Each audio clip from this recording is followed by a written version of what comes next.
For 2 years after my husband died, I left the porch light on every single night. Not for him. I want to say that plainly at the start because people hear a thing like that and they get a certain look on their face. The soft one. And I did not tell many people for exactly that reason. It was not grief. It was arithmetic. If the light is on, the house looks occupied.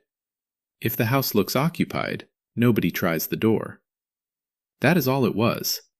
And if you are a woman of a certain age, living alone at the end of a street in a city where you have no family, you already know the arithmetic I am talking about. And you did it tonight before you got into bed. My name is Margaret. I am 73 years old. Get comfortable and let the lamp go off, because this is a quiet one, and it does not have a villain in it, and nothing terrible happens in it after the first part. And I think that might be exactly what some of you need tonight. I live in Spokane, Washington, in a house my husband and I bought in 1981, when everything in this neighborhood was young, including us. 4 bedrooms, a dining room we used twice a year, a basement with a workbench, and a yard with 2 apple trees that Bill planted the summer our daughter was born, and that produce to this day the worst apples in the Pacific Northwest. Bill was a plumber for 34 years. I was a court reporter for 31. If you do not know what a court reporter does, we're the ones sitting to the side of the judge with a little machine, and we take down every word. Every word.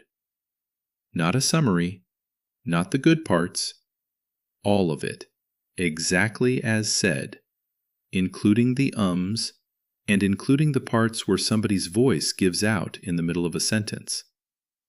It is a strange way to spend a life. I sat 8 feet from the worst day of a great many people's lives, and my job was to have no face at all. No sympathy, no shock, no opinion, just hands. I got good at it. 230 words a minute on a good day. And I want you to hold on to that because it explains a great deal about what happened later in this house. And about why a woman who was very good at being quiet in a room with somebody in pain turned out to be exactly what a particular 29-year-old needed at 11 o'clock at night. Bill had a stroke in the spring, 6 years ago. He lived another 18 months after it, most of that at home. And I did what wives do, which is that I learned an entirely new profession at 67 with no training and no days off. And then in the fall he had another one, and that was that. And there were flowers, and there was a lasagna in my refrigerator from a neighbor for 11 days, and then there was nothing. Here is what nobody tells you about the after part. Everybody is wonderful for 2 weeks. Everybody. The phone rings, people come by, the church calls, the neighbors shovel. And then, quite naturally and with no malice at all, everybody goes back to their own lives. Because they have them. And you are standing in a kitchen at 3 in the afternoon on a Tuesday in a house with 4 bedrooms, and you realize you have not said a word out loud since the day before yesterday, and that if you did say something, the only thing in the house that would hear it is the refrigerator. I want to be careful here. I was not miserable. I was not weeping into the dishes. I made my bed. I did the crossword. I went to the store on Tuesdays and to the library on Fridays. From the outside, I was doing beautifully, and I got told so, often, by people who meant it kindly. But I stopped cooking. That was the first thing to go. There is no sadder engineering problem on this earth then cooking for one. And I gave it up within about 4 months and switched over to toast, cereal, and those little frozen dinners in the black plastic trays. Then I stopped using rooms. That is the part I have never heard anybody describe, so I am going to describe it. A house does not empty out all at once. It closes down a room at a time, like a store going out of business. First the dining room, because who eats in there? Then Bill's workshop in the basement, because what would I be doing down there? Then the second bathroom. Then the guest rooms, which had been our children's rooms, and which I stopped even walking past. By the end of the second year, I lived in 4 places: my bedroom, the kitchen, the chair in the front room, and the path between them. A 4-bedroom house, and I had reduced myself to about 600 square feet of it, and I did not notice it happening any more than you notice your own hair growing. My children are good children. I want that on the record too, since I said there is no villain in this story, and I meant it.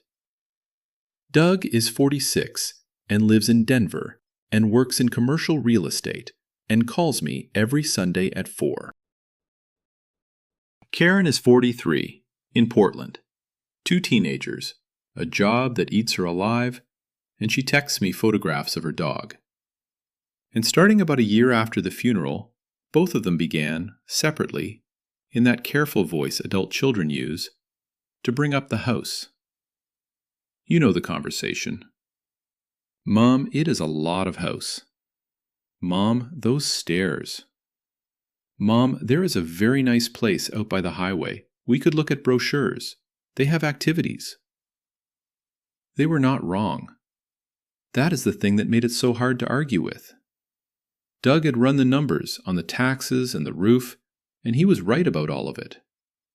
And every time they said it, something in my chest went hard and flat, and I would say, I am fine, and change the subject to his kids. Because what I could not explain to either of them was that the house was not the problem. I was not lonely for a smaller house. I was lonely for a person. And there is no listing for that. Now I have to tell you about the garage because that is the part that actually moved me. And I have only told about 4 people this in my life. It was a Thursday in February. There was ice. I went out to the garage to get a bag of birdseed off the shelf, and I turned wrong on the step down, the single concrete step between the laundry room and the garage floor. The step I had gone down maybe 20,000 times since 1981. And I went down. I was not badly hurt. I want to say that right away so nobody lies there worrying. I did not break anything. I hit my hip and my elbow, and I got the wind knocked clean out of me, and I lay on that cold concrete floor next to a bag of birdseed for, I am guessing, somewhere between 20 and 30 minutes. Not because I could not get up. I could have gotten up sooner. I lay there because I was doing arithmetic again. I was working out how long it would have been. If I had actually broken my hip, if I had not been able to move at all. Doug calls on Sundays. It was Thursday. The mail carrier does not look in garages. My neighbor Doris on the left is 83 and does not drive anymore.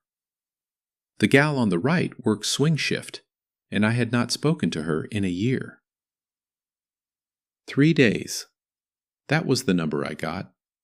3 days minimum, possibly 4, before one human being on this earth would have wondered where I was.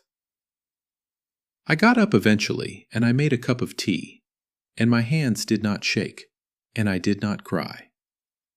I sat in that chair in the front room until it got dark, and then I got up and turned on the porch light, and I thought, this cannot be the arrangement. That is not a dramatic sentence. It was not a dramatic evening. But that was the night it changed.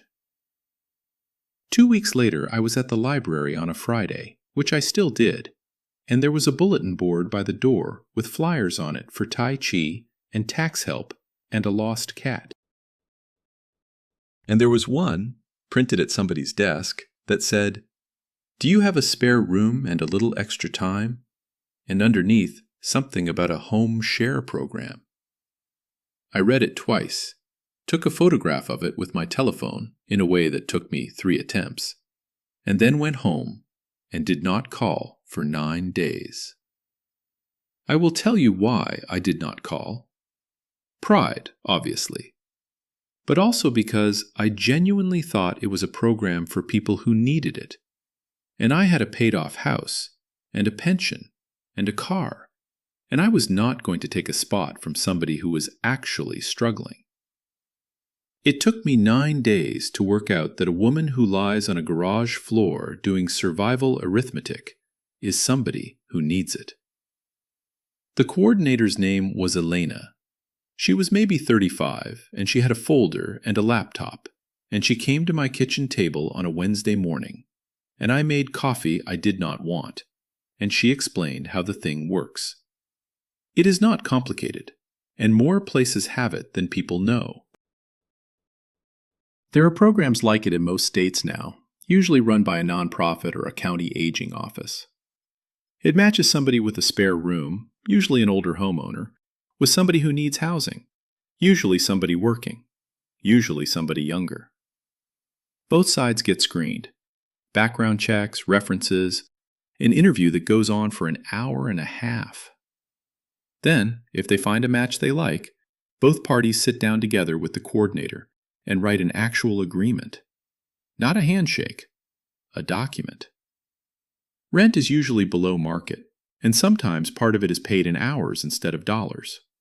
Shoveling, grocery runs, light bulbs in the high fixtures. Elena asked me questions I had not thought about since the Carter administration. Am I a morning person? Do I mind cooking smells? Do I want somebody I will have dinner with, or somebody I will nod at in the hallway? How do I feel about somebody's boyfriend staying over? What is my honest opinion of a person coming and going at odd hours? I said I was married to a man who got calls at 2 a.m. about other people's water heaters for 34 years. Odd hours do not frighten me. She wrote that down and she smiled at her laptop, and I found out later that the smile was because she already had somebody in her head. The screening took 5 weeks. Then Elena called and said, "I would like you to meet a nurse." Her name was Priya. She was 29 years old. She had grown up in Sacramento. Her parents lived in Fremont, and she was a travel nurse, which is a job I had never heard of before that spring, and which I can now explain to you at some length. A travel nurse takes contracts. 13 weeks at a time, usually. A hospital somewhere in the country is short-staffed on a unit, and they bring in nurses from outside on a temporary basis, and they pay more because of it. So you go. You work 3 or 4 months in a city you have never been to, in a hospital where you do not know a soul, and then the contract ends and you go somewhere else. She had done 7 of them by the time she got to Spokane. Bakersfield, Tucson, 2 in Texas. She was working cardiac telemetry, nights. And here is what I did not understand at first, and what makes me ache a little even now. She was not lonely in the way I was lonely. She was lonely in a completely different direction. She had a mother and a father and 2 sisters and about 900 cousins, and a phone that never stopped buzzing. What she did not have was a place where anybody knew what time she came home. Travel nurses live in extended stay hotels and short-term rentals and rooms above people's garages.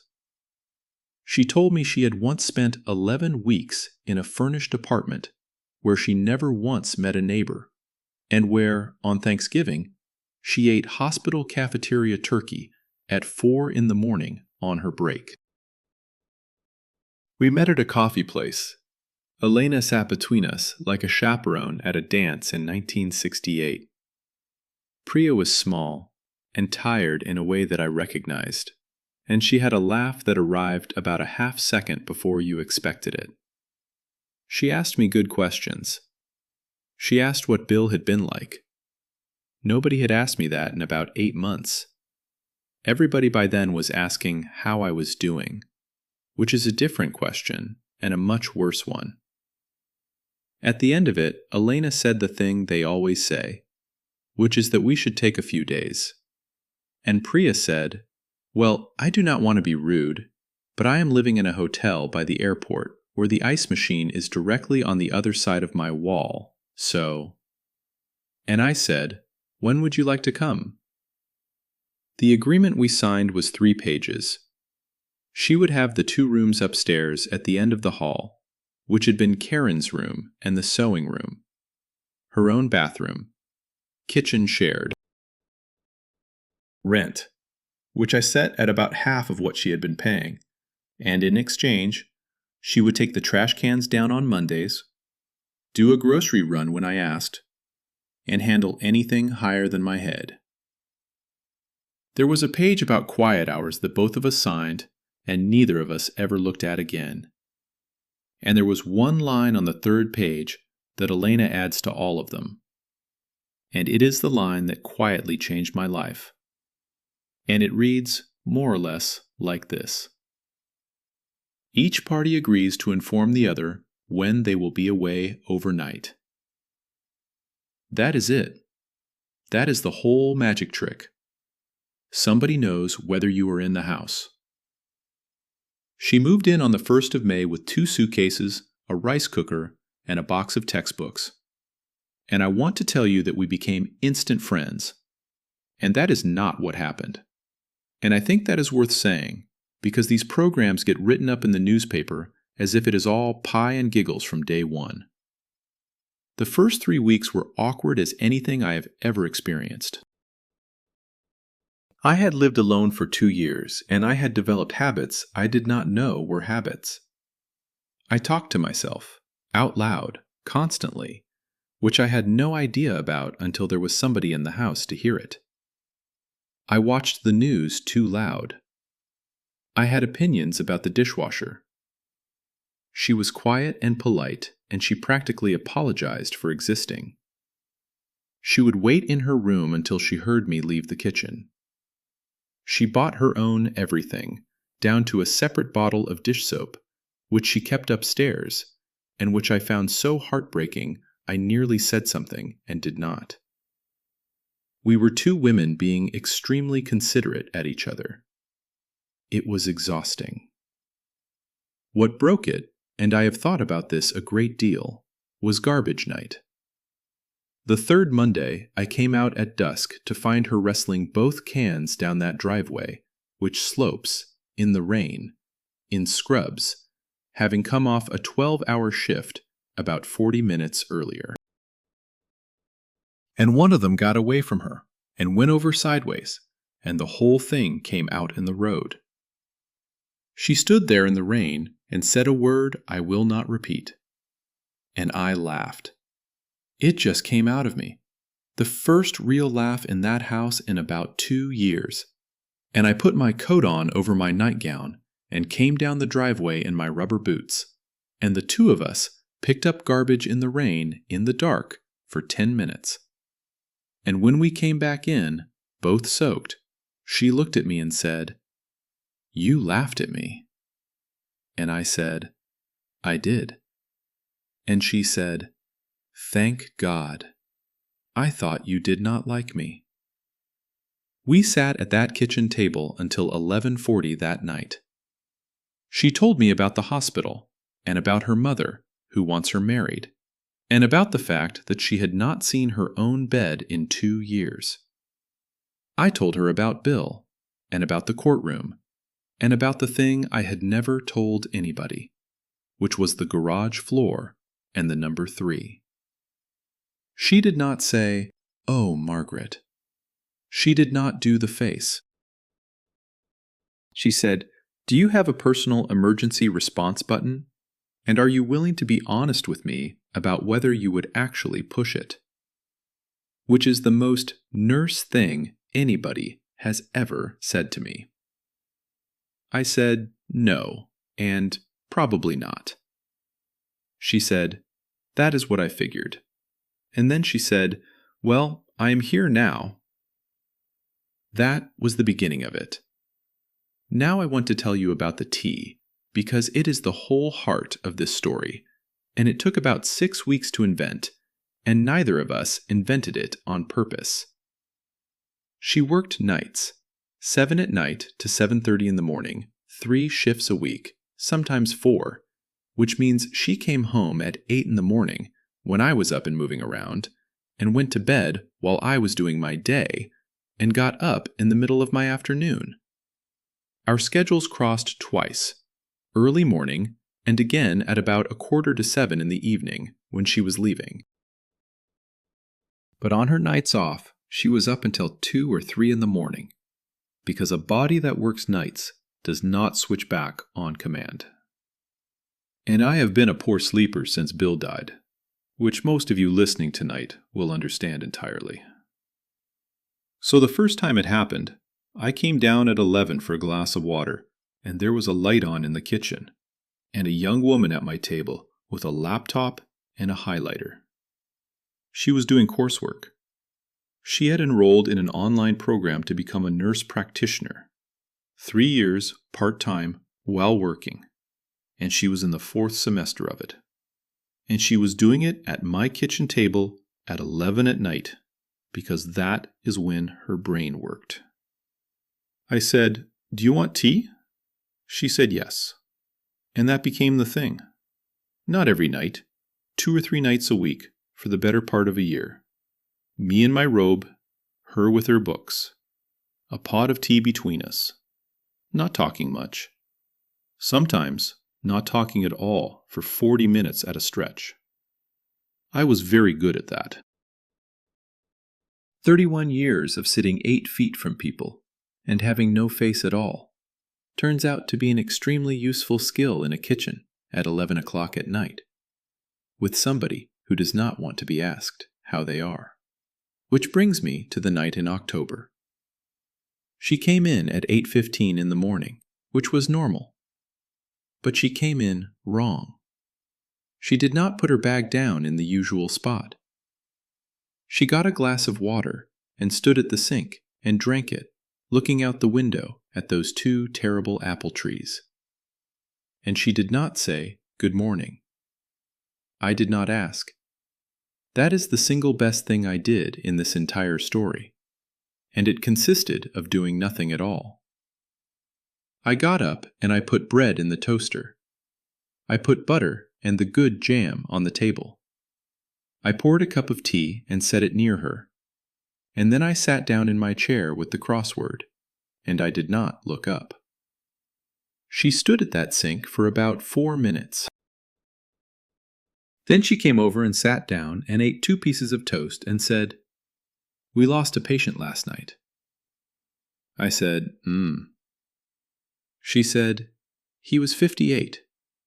He was talking to me at midnight about his daughter's wedding." I said, And she talked for about 20 minutes, and I said almost nothing. And when she was done, she put her plate in the sink and went upstairs and slept until 4 in the afternoon. At dinner that night, she said, "Thank you for not saying anything this morning." I told her the truth. I said, "I sat in a courtroom for 31 years and typed while people fell apart. And the first thing I learned is that everybody in the room wants to say something helpful, and nobody in the world wants to hear it. What people want is for you to stay in the chair." She said, "They should teach that in nursing school." I said, "They should teach it everywhere." The first contract ended in August. I had been dreading it since about June, and I did not say one word about it, because it was not my business, and because she had a career, and this is what her career looks like.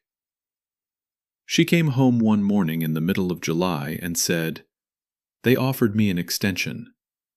13 more weeks." I said, "Oh, that is nice." And she looked at me with those eyes that see straight through a person and said, "Margaret." And I said, "I would like you to take it." She took it, and then, in the winter, the hospital offered her a staff position, which is a real job with benefits and a schedule and no expiration date on it. And she came and sat down in the front room, in Bill's chair, which by then she had appropriated entirely. And she said, "I want to talk to you about something, and I want you to be honest." She said, "If I take this, I am going to be here at least 2 more years for the program. And I do not want to be somebody's project. So I need you to tell me if this arrangement has run its course." And I said, "Priya, I have not turned the porch light on for 2 months." She said, "What does that mean?" And I said, "It means you get home at 8 in the morning, and I know it. And I know when you are on nights, and I know when you are off. And I have not once in 2 months laid in bed at 11 o'clock wondering whether this house looks occupied." Then I said, "Take the job." I should tell you about Christmas, because my son came. Doug flew in from Denver with his wife and their 2, and I could see it on his face at the airport, that he had questions. And I could see him counting up how a woman he had been trying to move into an apartment near a highway now had a stranger living in her house. He waited until the second day, and then he got me alone in the kitchen and said, "Mom, what do we actually know about this girl?" Now, I could have gotten angry. 2 years earlier, I would have. But I have watched a great many people in a great many rooms say the wrong thing out of fear. And I could hear the fear in it. So I did not. I opened the drawer and I gave him the agreement, all 3 pages, and the letter from the program with the background check. And I said, "Read it." And I went and set the table. He read it, and what got him was not the background check. On the refrigerator, on a magnet shaped like an apple that Karen made in 1988, there is a card. It has my doctor on it, and my pharmacy, and my blood thinner and the dose, and my daughter's number, and Doug's number. And at the bottom, in Priya's handwriting, it says, "In case of emergency," and then her name and her cell number. And underneath, in parentheses, she has written, "At the hospital most nights, ask for me." He stood there and read that little card for a long time. Then he came into the dining room and did not say a word about the house, or the stairs, or the brochures. And he has not said a word about them since, in a year and a half. On Christmas Eve, Priya cooked. She made a whole spread, 6 or 7 dishes, and she had been on the phone with her mother in Fremont for 2 days getting it right. And my grandchildren, who are 14 and 11, and who eat approximately 9 foods, ate every bit of it. And my son washed the dishes with a travel nurse from Sacramento in my kitchen. And I sat in the front room in my chair and listened to 2 people laughing at something I could not hear, in a room I had stopped going into for 2 years. And I want to tell you that I have had a lot of good evenings in 73 years. And that one is in the top 5. So, here is what happened next. Priya finished the program in May. 3 years, part-time, while working nights, at my kitchen table, and I do not think anybody who has not done it can understand what that costs a person. The ceremony was in a big hall downtown. Her parents flew up from Fremont, and both her sisters came. And there were something like 11 people there for her. And her mother, Sunita, who I had spoken to on the telephone perhaps a dozen times by then, took my hand in that lobby and said, "You are the one who kept the tea going." And then she said, she told us. Every week she told us. I sat in the front row, not because anybody made a fuss about it, because her mother put me there. Priya is a nurse practitioner now. She works days, which has been an enormous adjustment for both of us, and she complains about it constantly. And she still lives at the end of the upstairs hall, and we still have tea, only now it is at 9 in the evening, like normal people. The dining room is open again. We eat in there on Sundays. The workshop in the basement is open again too, because it turns out a nurse practitioner with student loans is extremely motivated to learn how to fix her own car, and Bill's tools were just sitting there. I had a bad stretch last winter, an infection that got into my chest and put me in the hospital for 6 days. And I want you to know that I did not spend 1 hour of those 6 days frightened, because the person who drove me in at 4 in the morning knew every one of my medications by heart, and stood at the foot of the bed and made those doctors slow down and explain themselves. Her name is on my refrigerator. My name is on her paperwork at that hospital. Neither of us planned a single bit of this, and the porch light stays off now, most nights, because both of us are in the house. And the one time last month that I went to Portland to see Karen for 4 days, I got a text message at 11 at night that said, "The light is on. The house looks occupied. Go to sleep." I do not know how to end this, except to say the thing I have thought about every day for 2 years. I did not need a smaller house. That was never it. I needed one other person to know whether I was in it. That is all loneliness is at the end of the day. Not sadness. Sadness you can manage. It is the arithmetic. It is lying on a cold floor working out how many days. And it is turning on a light for a burglar who is not coming. And it is a 4-bedroom house that closes down one room at a time, until you are living in the hallway of your own life. And the cure for it was not a program or a brochure or an apartment out by the highway. It was a tired 29-year-old with a rice cooker who needed somewhere to put her textbooks. Sleep well tonight. Let your shoulders come down. Picture a kitchen with the light on over the table at 11 at night, and a pot of tea between 2 people who are not talking, and rain on the window, and nobody in that room asking anybody how they are doing. That is a good place to be. Stay there as long as you like. I will see you in the next one. Before you drift off, tell me something in the comments if you feel like it. Would you do it, honestly, at any age? Take a stranger into your house, or move into somebody else's? Or is that a bridge too far for you?